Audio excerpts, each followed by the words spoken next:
엄지와 마법 부츠, 다시 지으니 페루. 먼 옛날 숲속 오두막에 가난한 나무꾼이 살고 있었어요. 나무꾼에게는 착한 아내와 7명의 자식이 있었어요. 그중 큰 아이는 13살이었고 막내는 7살이었지만 키가 매우 작아서 엄지라고 불렀어요. 아이들은 잘 자라고 있었지만 부부에게는 커다란 근심이 있었어요. 먹을 것이 떨어져가고 있었거든요. 남편은 한숨을 쉬며 말했어요. 내가 마법의 부츠에 전 재산을 걸지만 않았어도 아내도 잘 알고 있었어요. 마법의 부츠를 사려다 사기를 당하는 바람에 가진 것을 모두 잃었거든요. 남편은 아내를 설득했어요. 아이들을 굶길 수 없으니 숲에 가서 지나가는 사람에게 자비를 구합시다. 아내는 깜짝 놀라 물었어요. 그게 무슨 말이에요? 그럼 아이들을 숲속에... 남편은 눈물을 떨구며 고개를 끄덕였어요. 방문 뒤에 몰래 숨어 엿듣던 엄지는 깜짝 놀랐어요. 엄지는 잠자리로 돌아왔지만 잠을 잘 수가 없었어요. 새벽에 동트기 전에 일어나 개울가로 가서 하얀 자갈을 주머니에 가득 채워왔어요. 나무꾼은 7 아이를 데리고 숲으로 들어갔어요. 엄지는 뒤따라가면서 중간중간 하얀 자갈을 떨어뜨렸어요. 깊은 숲속에 다다르자 나무꾼은 아이들에게 나뭇가지를 모아오라고 시키고 사라졌어요. 날이 어두워져도 아버지가 돌아오지 않자 아이들은 울기 시작했어요. 엄지는 걱정 말라며 아이들을 진정시켰어요. 그리고 하얀 자갈들을 따라 다시 집으로 돌아왔어요. 엄마는 기뻐서 울며 반겼지만 아버지는 아무 말이 없었어요. 가진 것이 없는 부모는 아이들에게 겨우 빵 하나를 주며 나눠 먹으라 했어요. 아이들은 그래도 감사하게 먹으며 잠에 들었어요. 하지만 이번에도 아버지는 어머니를 설득했어요. 이제 우리 모두 이 집에서 쫓겨나는 꼴을 어떻게 보여주겠어. 그러기 전에 지나가는 친절한 사람의 자비에 맡겨야 해. 엄지는 이번에도 또 몰래 엿듣고 있었어요.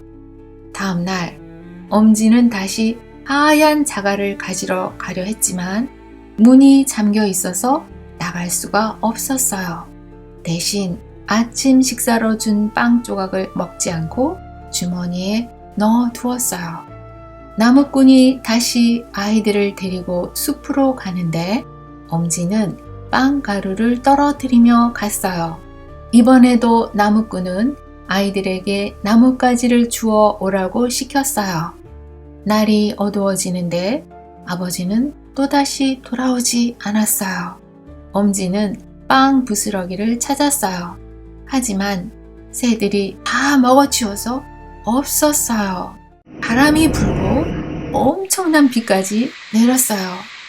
멀리서 늑대 울음소리가 나자 아이들은 춥고 무서워서 울기 시작했어요. 엄지는 피할 곳을 찾았어요. 저 멀리 숲속 외딴 집에서 따뜻한 불빛이 흘러나오는 곳이 보였어요. 엄지는 말했어요. 저기다! 모두 용기를 내! 저기로 가면 돼! 아이들이 외딴 집에 도착해 문을 두드리자 아주머니가 반겨주었어요. 아이들은 하룻밤 지낼 수 있냐고 물었어요. 안 돼. 여기는 아이를 잡아서 코코아 농장에 팔아넘기는 부추 괴물이 사는 곳이야. 그래도 늑대에게 잡아먹히는 것보다는 낫잖아요. 아주머니는 아이들을 따뜻한 불가에서 쉬게 했어요. 그리고 맛있는 빵을 주며 옆방에서 괴물의 딸들이 잠들어 있으니 조용히 해달라고 했어요. 때마침 부추 괴물의 요란한 발걸음 소리가 들렸어요. 아주머니는 아이들을 급히 침대 밑에 숨게 했어요. 마침내 부추 괴물이 들어왔어요. 이게 무슨 이상한 냄새지? 괴물은 코를 킁킁거리며 떨고 있는 아이들을 찾아냈어요. 한 번만 자비를 베풀어 주세요. 너무 어려서 갓도 안 나올 텐데 제발 그냥 놔둬요. 괴물은 피곤했는지 저녁을 먹고 나더니 부추도 안 벗고 금세 코를 골며 잠이 들었어요.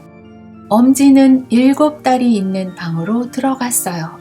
딸들의 머리에는 모두 반짝이는 금관들이 있었어요. 그것들을 빼내어 모두 형제들의 머리에 씌워 주었어요. 괴물은 자다가 한밤중에 일어나 딸들을 찾았어요. 어둠 속에서 금관들이 반짝이는 것이 보였어요. 우리 딸들 잘 자고 있네. 괴물은 옆방문을 열었어요. 잠이 덜 깬 괴물은 딸들을 엄지 형제들로 착각했어요. 괴물은 마법 가루를 뿌리며 말했어요. 잘했어. 이렇게 해놓으면 아무데도 도망가지 못할 거야. 내일 당장 코코아 농장에 팔아넘기자. 부추 괴물은 하품하더니 마법의 부추를 벗어놓고 잠을 자러 들어갔어요. 엄지는 형제들을 깨웠어요. 어서 일어나. 엄지는 마법 부추 안에 형제들이 들어가게 했어요. 신기하게도 모두 함께 들어갈 수 있었어요. 엄지는 말했어요. 마법의 부츠, 나를 왕이 사는 왕궁으로 보내줘. 엄지는 왕에게 갔어요. 폐하, 저에게 용감한 병사들을 주신다면 아이들을 팔아넘기는 부추 괴물을 잡아다 드리겠습니다. 왕은 병사들을 내주었어요. 엄지는 병사들을 이끌고 부추 괴물을 잡으러 갔어요. 그리고 부추 괴물을 잡아서 어두운 감옥에 가두었어요. 왕은 엄지에게 상으로 금화 한 자루를 주었어요. 모두 행복하게 웃으며 집으로 돌아갔어요.